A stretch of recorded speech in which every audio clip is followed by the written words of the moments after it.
Hello! Today we're going to take a first look at Alaloth. It's an action RPG set in a world where an evil god has killed all the other gods and brought ruin to the land. Before the coming of Alaloth. The game is named after the evil god Alaloth. He was trapped by the goddess Baismil before she too was destroyed, but he'll soon break free and wreak havoc on the world. It's up to you, the champion, to find the 4 lost artifacts of the goddess and confront Alaloth for good. The game has a unique feature in that you compete against the NPC champions.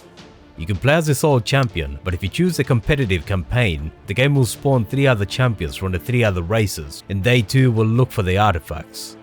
Only one champion can confront Alaloth, and you need to have all 4 artifacts, so presumably you'll have to obtain the artifacts from the other champions at some point. Your race will determine which kingdom you start in. You choose your starting gear, it doesn't matter what you pick because you'll find better loot pretty soon.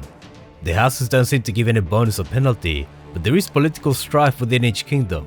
Maybe it's important later on. Same with alignment, there's no obvious indication how it affects gameplay. Deities seem to be there just for the bonuses. And of course you can customize your look. The NPC champions seem to be randomly chosen each game. Combat is action based and there's no pause. You have your typical light and strong attacks plus dodge and block for defense. Later on you'll unlock abilities and equip consumables that you can use while dungeoneering. Of course it's you, the player, who gets chosen as the champion of your kingdom. Never mind that you're level 1 and your equipment is crap.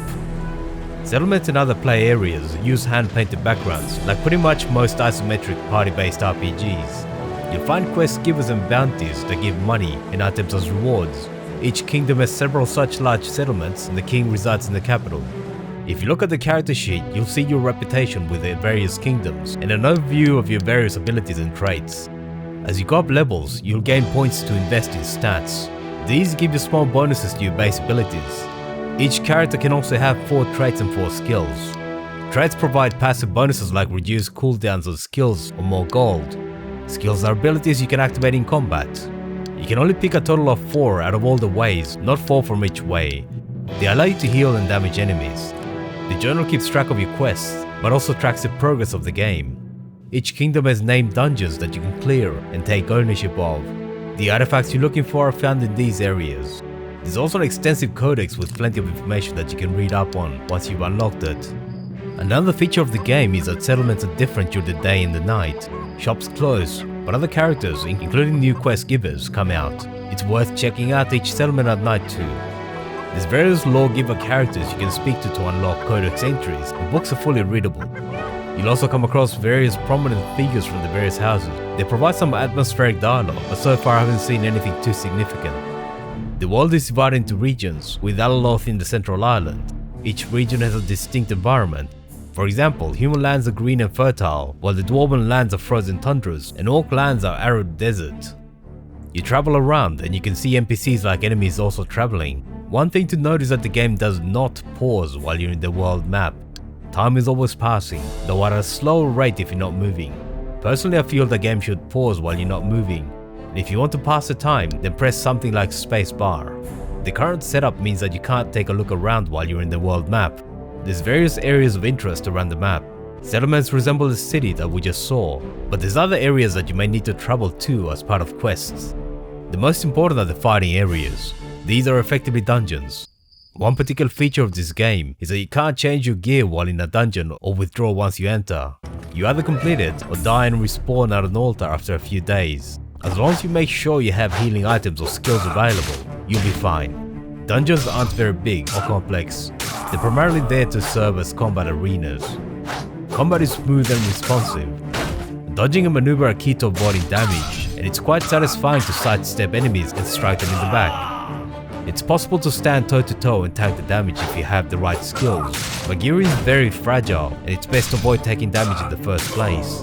Repairs are very cheap though. For example, it might cost around 100 gold to repair all your gear after a dungeon. There's always a final chest and opening it will automatically take you outside, so you want to make sure that you're finished exploring before you do that. The game doesn't have experience points. You gain levels by clearing fighting areas instead, so it's actually better to avoid random fights, unless you have a bounty that will reward you for it. You can come back later and rerun dungeons for loot, but only the first champion to clear a dungeon gets experience. The game calls that taking ownership. NPC champions are also trying to take ownership of fighting areas in their own kingdoms. But if you're quick, you can cross the border and take areas before they do. Because you can only have 4 traits and 4 skills, taking ownership of all fighting areas in a kingdom should be sufficient to max them out. That seems too early to max out your skills, but I haven't got far enough to discover how the game deals with that. It's also likely that the other champions will obtain at least 1 artifact before you can, so it remains to be seen how the game deals with that scenario too. The overworld strongly reminds me of an old game I've read about, called Moonstone, A Hard Day's Night. Looking at YouTube footage of it, both games have NPC champions competing against you. The overworld is divided into quarters with different environments in each region. Entering locations takes you into combat sequences. You eventually have to take on the other champions in combat in order to get all the items you need to finish the game, and it might be that Alaloth requires the same.